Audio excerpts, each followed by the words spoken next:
আজকে আমি আলোচনা করতে চলেছি কিভাবে একটিমাত্র ফায়ার রিপোর্টের ফরম্যাট মুখস্থ করে হাজার হাজার তোমরা ফায়ার রিপোর্ট সমস্ত কিছু লিখে আসতে পারবে তা নিয়ে বিস্তারিত আলোচনা। এর আগের ভিডিওতে আমি eventual report, accidental report, natural disaster এর উপরে ভিডিও অলরেডি তৈরি করেছি। যারা সেই সমস্ত ভিডিওগুলো এখনো পর্যন্ত দেখোনি তারা ডেসক্রিপশন বক্সে গিয়ে সেই সম্পূর্ণ ভিডিওগুলো দেখে নিতে পারো, বা তোমাদের জন্য আমি রাইটিং স্কিলের উপর একটা প্লেলিস্ট তৈরি করে দিচ্ছি, তোমরা সেখানে গিয়ে সেই সম্পূর্ণ ভিডিওটা দেখে নিতে পারো। তাহলে দেখে নাও পরস্পর যে ফায়ারের উপর রিপোর্ট রাইটিং লেখার পদ্ধতি কি। তাহলে প্রত্যেকটা রাইটিং এ লিখতে গেলে আমাদের কি হেডিং একটা সুন্দর করে আকর্ষণীয় করে করতে হয়। তাহলে ঠিক একই রকম ভাবে তোমরা এখানে একটা সুন্দর করে হেডিং দেবে, তারপরে বাই স্টাফ রিপোর্টার এবং বাই বলে নিজের নাম তোমরা এখানে দিচ্ছ। প্রথমে এখানে কি করতে হবে, স্থান এবং তারিখ লিখতে হবে। ঠিক আছে, স্থানটা কি, যেখানে ঘটনাটি ঘটছে সেই স্থানের নাম, এবং তারিখ কোনটা, যে তারিখে তুমি লিখছো এই নিউজ পেপার রিপোর্টটা যেদিন লিখছো সেই তারিখটা কিন্তু এখানে দিতে হবে। কেমন ভাবে দিতে হবে, ধরো 14th জুন 14 জুন 2026, ঠিক আছে, এরকম করে লিখে তারপরে কিন্তু কোলন দিতে হবে। এবার কেমন ভাবে তোমাদের স্ল্যাশ স্ল্যাশ দিয়ে লেখা যাবে না, আমি যেমন বললাম 14 মে কমা দিয়ে 2026, তারপরে কোলন দিয়ে কিন্তু তোমাদের লেখা শুরু করতে হবে। তারপরে কি, a terrible fire broke out at, একটি ভয়াবহ অগ্নিকাণ্ড ঘটেছে কোথায়, ড্যাশ আছে, এবার অ্যাড বলে ড্যাশ আছে, এই ড্যাশে কি লিখবে, প্লেস নেম। এই স্থানটা কি, এই স্থানটা হচ্ছে যেখানে ঘটনাটি ঘটেছে। ধরো সচরাচর এই স্থানটা কি চেনে মানুষ, এমন একটা জায়গার নাম দিতে হবে যে জায়গার নামটা চেনে, মানে যে এলাকায় ঘটনাটি ঘটছে সেই এলাকার একটি গুরুত্বপূর্ণ জায়গার নাম, সেই জায়গার নাম এখানে দিলে। তারপরে কি, লোকেটেড অ্যাট বলে এখানে কিন্তু স্পেসিফিক নামটা তোমাকে দিতে হবে যে কোন জায়গায় ঘটেছে। যেমন হচ্ছে কলকাতা সবাই চেনে, ধরো কলকাতার কোনো একটা ছোটখাটো জায়গায় কিন্তু অগ্নিকাণ্ডটা ঘটেছে, তাহলে প্রথমে আমরা এখানে লিখবো কিন্তু কলকাতার নাম, তারপরে লোকেটেড অ্যাট বলে নির্দিষ্ট যে জায়গায় ঘটেছে সেই জায়গাটার নাম দেবো। তাহলে মানুষের জানতে বা বুঝতে কিন্তু অনেক সহজ হবে যে কোন জায়গায় অ্যাকচুয়ালি ঘটনাটি ঘটেছে। তারপরে অন বলে তারিখটা, এখানে ডেট দিতে হবে। ডেটটা কোন ডেট দেবো আমরা, যেদিন ঘটনাটি ঘটেছে। তাহলে আমরা নিউজ পেপারে কখন লিখি, কোনো ঘটনা ঘটে যাওয়ার একদিন পরে। তাহলে যেদিন তুমি এখানে যে ডেটটা দিচ্ছ, ঠিক আছে, এখানে যে ডেটটা দিচ্ছ তার ঠিক আগের দিনের ডেটটা কিন্তু এখানে দিতে হবে। তাহলে বুঝতে পেরেছো কি বলেছি। এবার দেখো, তারপরে অ্যাট অ্যারাউন্ড, কোন সময় ঘটনাটা ঘটেছে বলে সেই টাইমটা দিতে হবে। The fire spread rapidly and caused huge damage to property and panic among the people, যে কি আগুন খুব দ্রুত ছড়িয়ে পড়ে এবং ব্যাপক সম্পত্তির ক্ষতি ও মানুষের মধ্যে আতঙ্ক সৃষ্টি হয়। স্বাভাবিক, কোনো জায়গায় আগুন লেগে গেলে এগুলোই হবে মানুষের মধ্যে।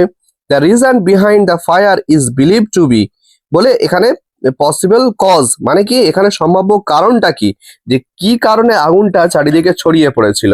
সেটা হতে পারে, দেখো আমি কিছু কারণ এখানে তুলে দিয়েছি, যেমন শর্ট সার্কিট, গ্যাস লিকেজ, তারপর হচ্ছে নেগলিজেন্স, অর্থাৎ কি কি কারণ হতে পারে এখানে, যে শর্ট সার্কিট হয়ে যাওয়ার কারণে হতে পারে, গ্যাস লিকেজ হয়ে যাওয়ার কারণে বা কোনো অবহেলার কারণে এই ঘটনাটি ঘটেছে, তাহলে সেটা তোমাকে দিতে হবে। Within minutes thick black smoke field the area, ঠিক আছে, কয়েক মিনিটের মধ্যে ঘন কালো ধোঁয়ায় পুরো এলাকা ঢেকে যায়। The local people raised an alarm and tried to control the fire but it soon went out of control, বলছে স্থানীয় মানুষজন চিৎকার করে সবাইকে সতর্ক করেন এবং আগুন নিয়ন্ত্রণের চেষ্টা করেন, কিন্তু খুব দ্রুত আগুন নিয়ন্ত্রণের বাইরে চলে যায়। Fire brigade engines arrived at the spot quickly, কি এখানে কি বলতে চাইছে, যে দমকলের ইঞ্জিন দ্রুত ঘটনাস্থলে পৌঁছে যায়। ইট টুক দেম ড্যাশ লেখা আছে, ড্যাশে কি লিখবো, ডিউরেশন, কতক্ষণ সময় লেগেছিল, to bring the fire under control, আগুনটাকে পুরোপুরি স্বাভাবিক করে আনতে, নিয়ন্ত্রণে আনতে তাদের কতক্ষণ সময় লেগেছিল, এই সময়টা আমরা একটা দেবো এখানে।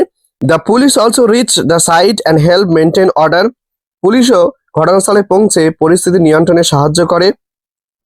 তারপর দেখো, several shops, houses, factories were completely destroyed, যদি হয় শপস তাহলে দোকান দেবে না, বাড়ি হলে বাড়ি, ফ্যাক্টরিজ হলে ফ্যাক্টরিজ ওয়ার ডিস্ট্রয়েড, মানে এখানে কি বলতে চাইছে যে বেশ কয়েকটি দোকান, বাড়ি, কারখানা সম্পূর্ণভাবে ধ্বংস হয়ে যায়। তাহলে যে কোনো একটা, ঠিক আছে, যদি সেখানে দোকানের উপর ক্ষয়ক্ষতি হয় তাহলে শপস দেবে, যদি বাড়ির উপরে হয় তাহলে হাউসেস, যদি কলকারখানার উপর তাহলে ফ্যাক্টরিজ, যে কোনো একটা এখানে কিন্তু দিতে হবে।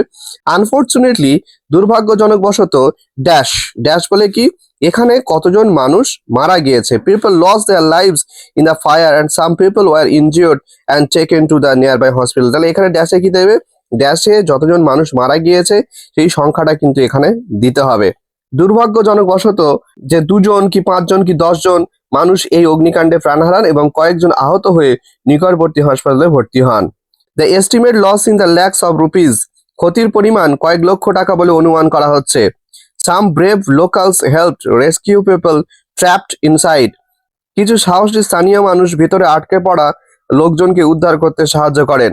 The incident created a sense of fear and sadness among the residents, এই ঘটনার এলাকাবাসীর মধ্যে ভয় ও শোকের পরিবেশ সৃষ্টি হয়। The local administration promise to investigate the matter and provide help the victims, এবং স্থানীয় প্রশাসন ঘটনা তদন্ত করে ক্ষতিগ্রস্তদের সাহায্যের আশ্বাস দিয়েছে। ইট ওয়াজ এ ট্রাজিক অ্যান্ড আনফরগেটেবল ইনসিডেন্ট, এটা ছিল একটি মর্মান্তিক ও ভোলার নয় এমন একটি ঘটনা। তাহলে এইটা সুন্দর করে তোমরা লিখে দিবে, যত ধরনের ফায়ার রিপোর্ট আসুক না কেন তোমরা এটা লিখে দিলে কিন্তু খুব সুন্দরভাবে হয়ে যাবে। তাহলে আজ এই পর্যন্ত, দেখা হবে অন্য কোনো ভিডিওতে। ধন্যবাদ সকলকে।